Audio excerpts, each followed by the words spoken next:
Olá, na nossa videoaula de hoje nós vamos estar aprendendo sobre o desenvolvimento embrionário do ouriço do mar, do anfíoxo e do peixe ósseo.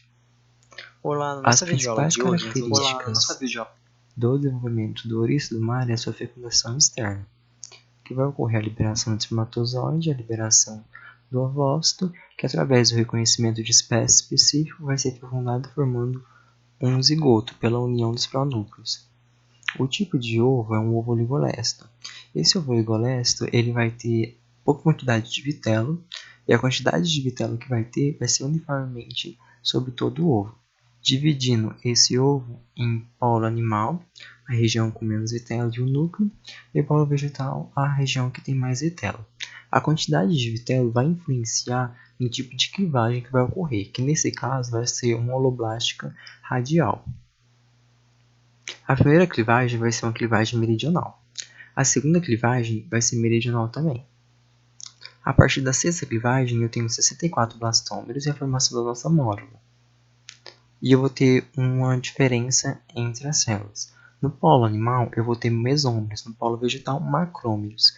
Porque no polo vegetal apresenta maior quantidade de vitelo, então o suco de clivagem tem mais dificuldade de passar aqui.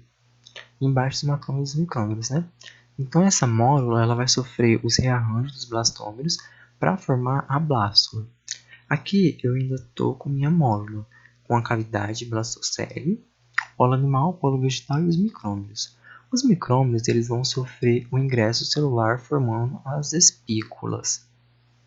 O ingresso celular nada mais é do que a perda da adesão com as células do lado, que vai fazer com que ele adentre a blastocele.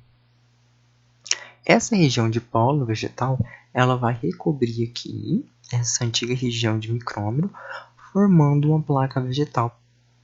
Essa placa vegetal vai sofrer um achatamento e uma invaginação. Essa placa vegetal vai ser o nosso futuro endoderma. E essa invaginação vai estar acontecendo para a formação do nosso arquêntero, o intestino primitivo.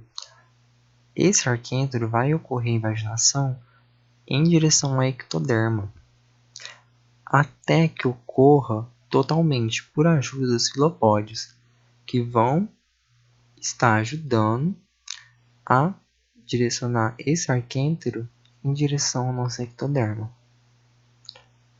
Então aqui eu tenho o nosso arquêntero e o nosso blastópero, que vai formar o ânus, nesse caso, que são animais deuterostômios. Aqui então nós temos a nossa gástrula, com a ectoderma e a nossa endoderma. Já no anfíoxo, a principal característica é a presença da notocorda. A notocorda vai estar ajudando na sustentação desse embrião. O tubo neural vai dar origem ao sistema nervoso central e o aparelho branquial vai poder ser substituído pelo aparelho faríngeo. Vai ocorrer também a liberação dos gametos femininos masculinos, formando o nosso zigoto. O tipo de ovo aqui também é oligolesto, porém, a quantidade de vitelo que tem nele vai estar mais focalizada na região de polo vegetal. A clivagem, nesse caso aqui, pela quantidade de vitelo, vai ser uma holoblástica total. A primeira clivagem vai ser meridional. A segunda clivagem também é meridional. A terceira clivagem vai ser acima do polo vegetal, uma supraequatorial. E vai ocorrendo clivagens meridionais e supraequatoriais até ter 200 blastômeros. E pela quantidade de vitelo ser pouca na região de polo animal, eu vou ter micrômeros, células menores. E na região de polo vegetal, eu vou ter os macrômeros, pela grande quantidade de vitelo.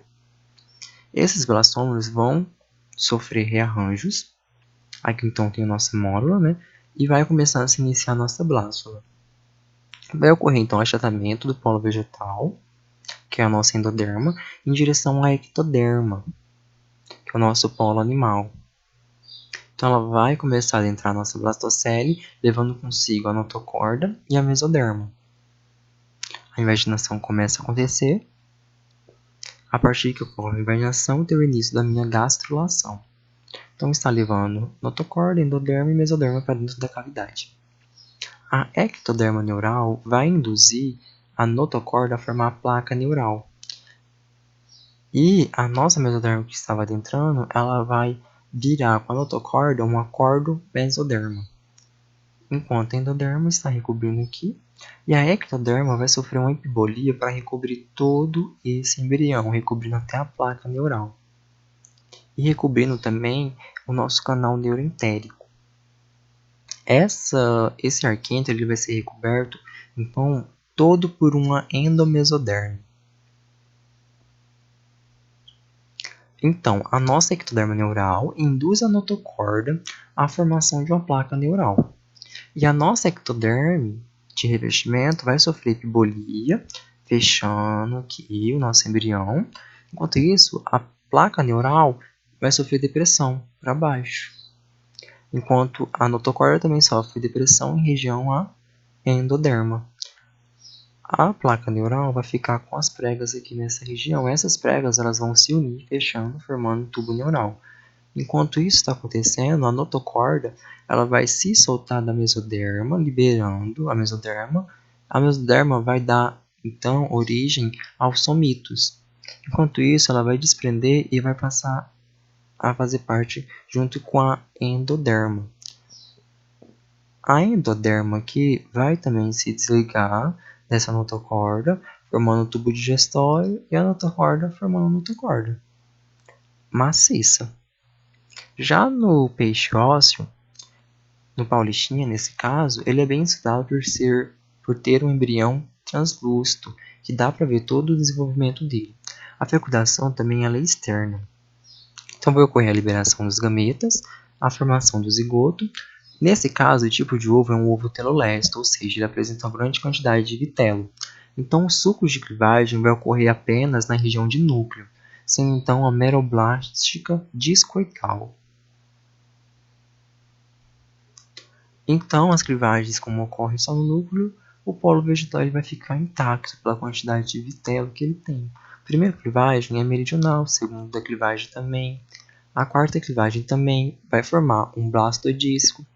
Depois, com a clivagem equatorial, eu vou ter a formação da minha camada sincicial de vitelo, que ela vai servir para puxar esse blastoderma em direção ao polo vegetal.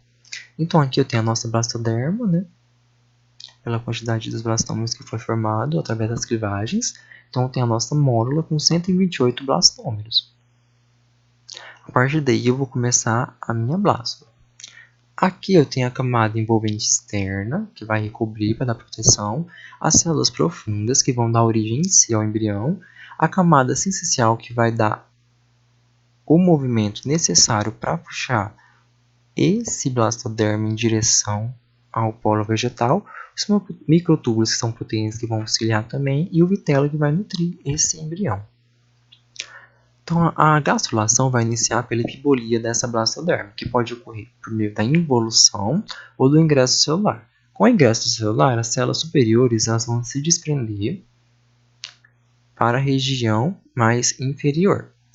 Aí ela vai começar a recobrir também, fazendo que forme também um disco germinativo. Aqui no caso da involução, essas células vão por epibolia, né, descendo.